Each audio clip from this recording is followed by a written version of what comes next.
নমস্কার, আপনারা দেখছেন বার্তা হরিণঘাটা।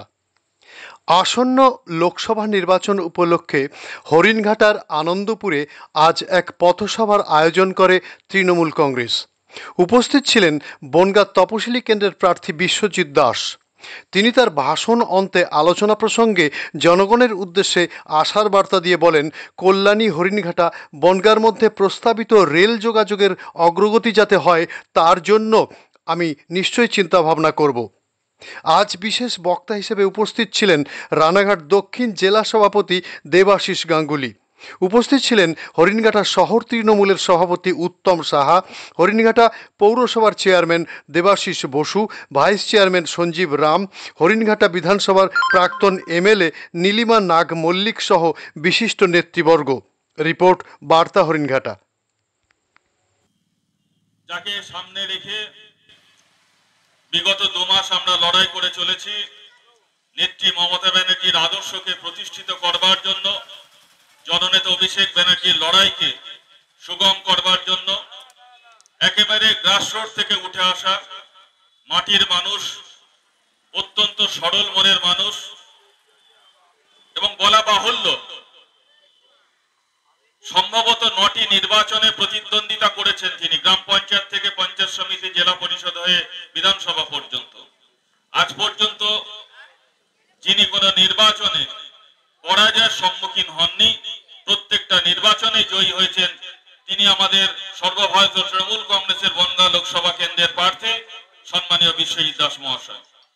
সভায় উপস্থিত আছেন আমাদের প্রাক্তন বিধায়ক তথা আমাদের জেলা উপদেষ্টা মন্ডলীর অন্যতম সদস্যা সম্মানীয় নীলিমা নাগ মল্লিক মহোদয়া, এই শহরের সভাপতি, দক্ষ সংগঠক, আমাদের দীর্ঘদিনের লড়াই আন্দোলনের সাথী সহযোদ্ধা সম্মানীয় উত্তম সাহা মহাশয়, সভায় উপস্থিত মহানাগরিক দেবুদা দেবাশিস বসু, উপপৌর প্রধান বন্ধু প্রতিম সঞ্জীব রাম, এখানে উপস্থিত আছেন আমাদের বনগাঁ পঞ্চায়েত সমিতির সভানেত্রী ঝুম্পা সরকার, ঝুম্পা দাসকর, উপস্থিত আছেন আমাদের কাউন্সিলর সীমা কাঞ্জেলাল থেকে শুরু করে সৌমিক পাল থেকে শুরু করে শহরের যুব সভাপতি ভাই নয়ন মোদক, এই ওয়ার্ডের সভাপতি মিহির দা, আমাদের দীর্ঘদিনের লড়াই আন্দোলনের সাথী এখানকার অনেক নেতৃত্ব আছেন, আমার ভাই রঞ্জিতকে দেখছি, প্রমিলা। তো যিনি কোনো নির্বাচনে পরাজয়ের সম্মুখীন হননি, প্রত্যেকটা নির্বাচনে জয়ী হয়েছেন, তিনি আমাদের সর্বভারতীয় তৃণমূল কংগ্রেসের বনগাঁ লোকসভা কেন্দ্রের প্রার্থী সম্মানীয় বিশ্বজিৎ দাস মহাশয়।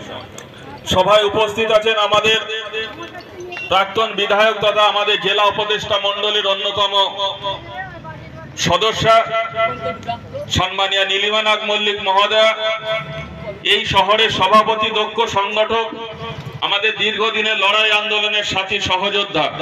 লোকসভা কেন্দ্রের কোথাও যে মানুষটি এতটুকু জনসংযোগ নেই, মানুষের কাছে কোথাও কখনো যাননি। 5 বছর তিনি দিল্লিতে বসে কাটিয়েছেন এবং পরবর্তীতে তিনি কেন্দ্রের প্রতিমন্ত্রী হয়েছেন। আমরা অনেক আস্থা রেখেছিলাম, বিশ্বাস করেছিলাম যে আমাদের জন্য অনেক কাজ করবেন, আমাদের পাশে থাকবেন, আমাদের জনপ্রতিনিধি। কিন্তু 5 বছর আমরা বঞ্চিত হয়েছি। আমরা বলতে পারি যে আমরা শান্তনু ঠাকুর আমাদের সাথে প্রতারণা করেছেন, এই সাংসদ আমাদের সাথে বিশ্বাসঘাতকতা করেছেন। বছরে 5 কোটি টাকা করে তিনি পেতেন, 5 বছরে 25 কোটি টাকা। এই 25 কোটি টাকা তিনি কোথায় রেখেছেন আজও বলতে পারছেন না। ইশতেহার বের করেছে, স্কুলগুলিকে বলছেন 10 লক্ষ 15 লক্ষ করে টাকা দিয়ে বিল্ডিং করেছি। সেই স্কুলের হেডমাস্টার তড়িঘড়ি সাংবাদিক সম্মেলন ডেকে বলছেন এ তো আমাদের মার খাবার উপক্রম করেছেন, যে স্কুলে কখনো কোনো টাকা ঢোকেনি, যে স্কুলে কখনো কোনো বিল্ডিং হয়নি। সেই স্কুলের প্রধান শিক্ষক স্বাভাবিক কারণে মানুষের কাছে হেনস্থা হতে পারেন, তিনি সাংবাদিক সম্মেলন ডেকে বলছেন ওই সাংসদ আমাদের কোনো টাকা দেয়নি, ওই সাংসদের কোনো বিল্ডিং আমার এখানে হয়নি। এত বড় মিথ্যাবাদী এই রকম একজন সাংসদ আমরা অনেক সাংসদ দেখেছি। হরিণঘাটায় 3টে রাস্তা উল্লেখ করেছেন তার ইশতেহারে, যে 3টে রাস্তা রাজ্য সরকার তার নিজস্ব কোষাগার থেকে খরচ করে করেছে, তার নামও সেখানে দিয়েছে।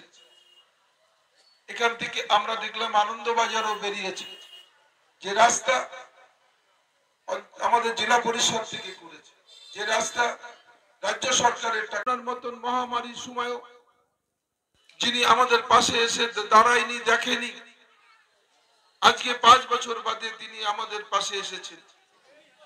এর দায়িত্ব আপনাদের নিয়ে দেখতে হবে যে আগামী 5 বছর আপনারা আবার উন্নয়ন থেকে পিছিয়ে যাবেন কিনা, আগামী 5 বছর আপনারা আপনাদের জনপ্রতিনিধিকে পাশে পাবেন কিনা। এখানে আবার বিধায়ক হয়েছেন আমাদের নীলিমা বৌদি, নীলিমা নাগ হেরে গিয়েছিলেন, যার কাছে মানুষ ভোট দিয়ে ভেবেছিলেন যে নীলিমা নাগের থেকে অনেক বেশি কাজ করবেন এই অসীম সরকার। কে এই অসীম সরকার?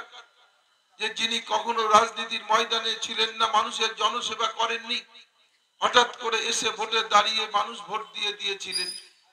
আজকে 5 বছর বাদে তিনি আমাদের পাশে এসেছেন। এর দায়িত্ব আপনাদের নিয়ে দেখতে হবে যে আগামী 5 বছর আপনারা আবার উন্নয়ন থেকে পিছিয়ে যাবেন কিনা, আগামী 5 বছর আপনারা আপনাদের জনপ্রতিনিধিকে পাশে পাবেন কিনা।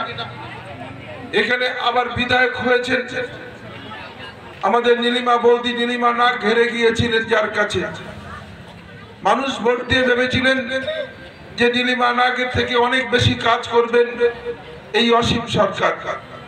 কে এই অসীম সরকার? যে যিনি কখনো রাজনীতির ময়দানে ছিলেন না, মানুষের জনসেবা করেননি, হঠাৎ করে এসে ভোটে দাঁড়িয়ে মানুষ ভোট দিয়ে দিয়েছিলেন।